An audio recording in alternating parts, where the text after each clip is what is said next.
इस दुनिया के अंदर मौजूद हर चीज़ का कोई ना कोई नाम होता है ताकि हम उसे जो है इजीली जो है आइडेंटिफाई कर सकें। जैसे ह्यूमंस हैं तो हर ह्यूमन बीइंग का जो है अलग अलग एक नाम जो है हम दे देते हैं ताकि हम उसे आइडेंटिफाई कर सकें, ताकि वो नाम लिया जाए तो हमें पता चल जाए कि ये फ़लाँ शख्स है। इसी तरह जो हमारे पास ऑर्गेनिक कंपाउंड्स हैं इनका भी हम कोई ना कोई नाम देते हैं ताकि हम उसे आसानी से आइडेंटिफाई कर सकें। सो इन द अर्ली स्टेजेस, जब ऑर्गेनिक केमिस्ट्री जो है अपनी इन्फेंसी में थी, शुरुआत में थी, जब जो कंपाउंड्स डिस्कवर हुए थे वो बहुत कम थे, तो तब क्या था कि जो ऑर्गेनिक कंपाउंड डिस्कवर हुए थे उनको कॉमन नेम दिया जाता था। ठीक है, उनका कॉमन नेम जो है वो डिराइव किया जाता था या तो उनके सोर्स से, जिस चीज़ से उनको लिया गया है, या फिर जिस साइंटिस्ट ने उस कंपाउंड को डिस्कवर किया है, जिस शख्स ने उस कंपाउंड को डिस्कवर किया है, उसके नेम से जो है उसे मंसूब कर दिया जाता था।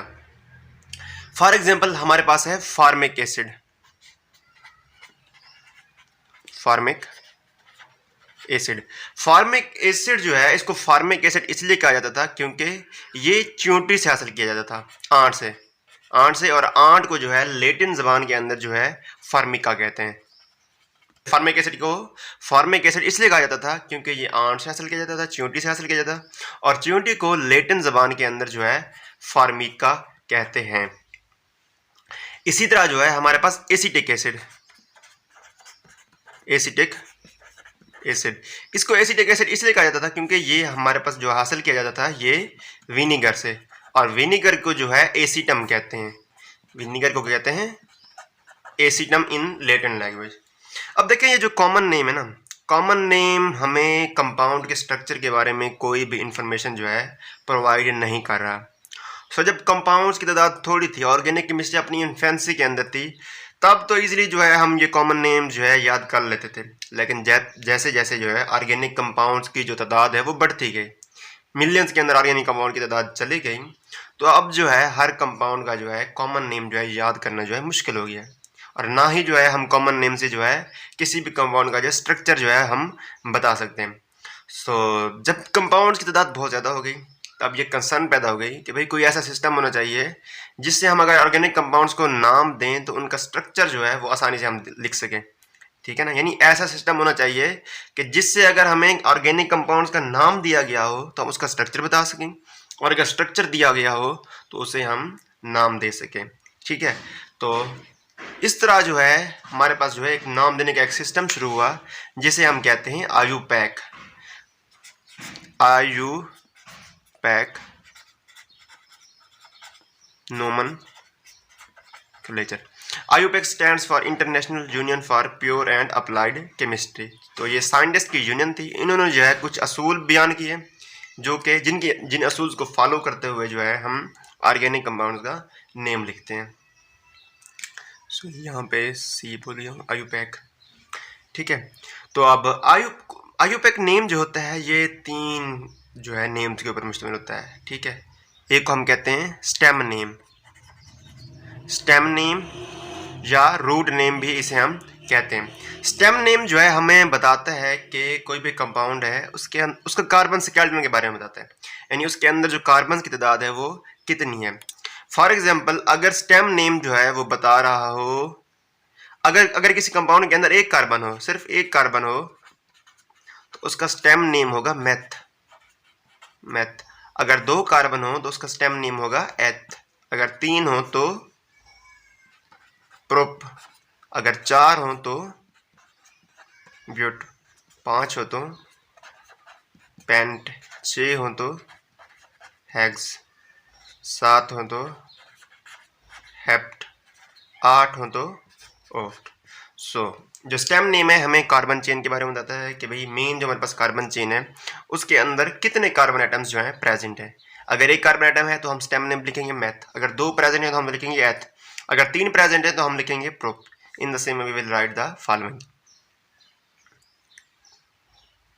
सो पहले 4 जो हमारे पास स्टेम नेम है ये लिए गए हैं कॉमन नेम से, मैथ से लेकर ब्यूट तक।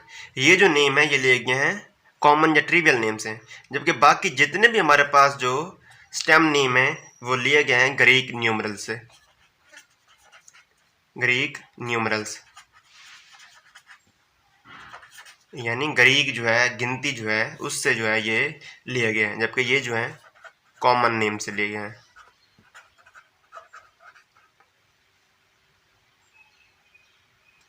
इसके बाद जो दूसरा पार्ट होता है हमारे पास कॉमन नेम आयुपिक नेम का, वो है प्रीफिक्स।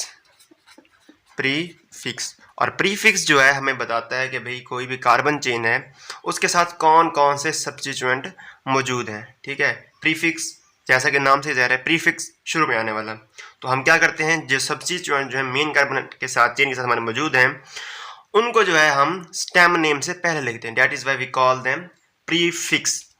फॉर एग्जाम्पल हमारे पास ये कार्बन चेन है और उसके साथ ये एक सब्स्टिट्यूएंट लगा हुआ है, तो प्रीफिक्स जो है हमें सब्स्टिट्यूएंट के बारे में बताता है कि भाई कौन सा सब्स्टिट्यूएंट मौजूद है और वो किस जो है पोजीशन के ऊपर मौजूद है। फॉर एग्जांपल यहाँ पे मिथाइल फंक्शनल ग्रुप, मिथाइल जो है प्रेजेंट है और वो किस पोजीशन पे है, 1 2 3 तीसरी पोजीशन पे है, तो हम लिखेंगे 3 मिथाइल। एंड देन उसके बाद जो है हम स्टेम नेम लिखेंगे। स्टेम नेम क्या है इसका, 1 2 3 4 1 2 3 4 5 6 को हम कहते हैं हैग्स। And then we will write the functional group, ठीक है ना। फंक्शनल उसके बाद जो है हम सुफिक्स लिखेंगे। अभी जो कि हमने नहीं पढ़ा सुफिक्स, तो I will tell you after. इसके बाद जो तीसरा पार्ट होता है हमारे पास फंक्शनल ग्रुप आयुपिक नेम का, वो है सुफिक्स। सुफिक्स जो है हमें फंक्शनल ग्रुप के बारे में बताता है कि कौन सा जो है फंक्शनल ग्रुप प्रेजेंट है। देखिए यहाँ पर प्रीफिक्स के अंदर देख लें कि बाज़ औक़ात हमारे पास होता है कि भाई 2 या 2 से ज़्यादा फंक्शनल ग्रुप जो है हमारे पास ऑर्गेनिक कंपाउंड के अंदर प्रेजेंट होते हैं। तो अब उनमें से हमने किस फंक्शनल ग्रुप को as a functional group decide करना है और किस को हमने एज अ सब्स्टिट्यूएंट रखना है, तो ये हमें देखना होता है प्रायोरिटी ऑर्डर के अंदर।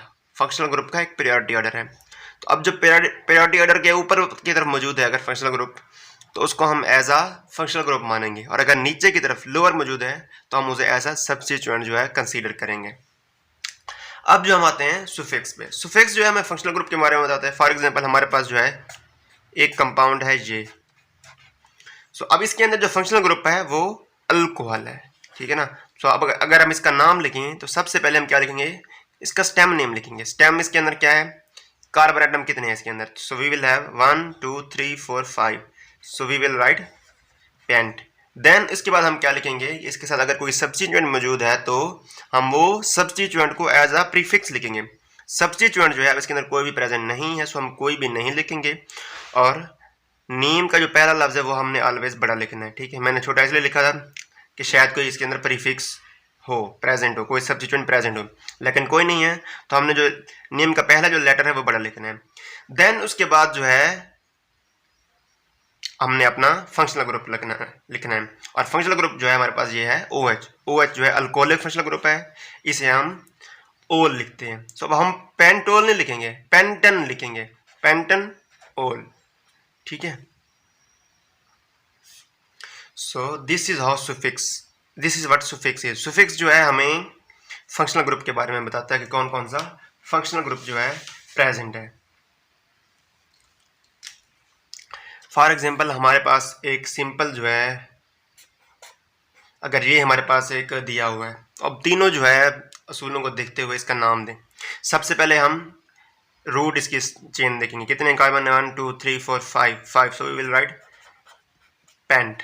देन इसके बाद हम लिखेंगे सब्स्टिट्यूएंट इसके अंदर कोई नहीं है, सो हम कुछ नहीं लिखेंगे। देन इसके बाद फंक्शनल ग्रुप देखेंगे। फंक्शनल ग्रुप जो है यहाँ पर सिंगल बॉन्ड है, सिंगल बॉन्ड एक फंक्शनल ग्रुप है। सो सिंगल बॉन्ड जो है इसे फंक्शनल ग्रुप का नेम है in, so we will write paint in, ठीक है। अगर यहाँ पे डबल बॉन्ड होता तो हम पेंट इन लिखते और साथ में जो डबल बॉन्ड की पोजीशन है वो भी हम मेंशन करते हैं। यहाँ पर चूंकि 1 है तो हमने मेंशन नहीं की। अगर ये फंक्शनल ग्रुप यहाँ पर प्रेजेंट होता तो हम लिखते हैं पेंट टू इन। सो आने वाले वीडियोज़ के अंदर जो है हम हर क्लास को जो है डिटेल से पढ़ेंगे, यानी अल्केन को कैसे नेम करते हैं, अल्कीन को कैसे नेम करते हैं, अल्कान को कैसे नेम करते हैं। सो होपफुली जो है कमिंग वीडियोज़ के अंदर जो है आपके सारे जो कंसेप्ट्स हैं वो क्लियर हो जाएंगे।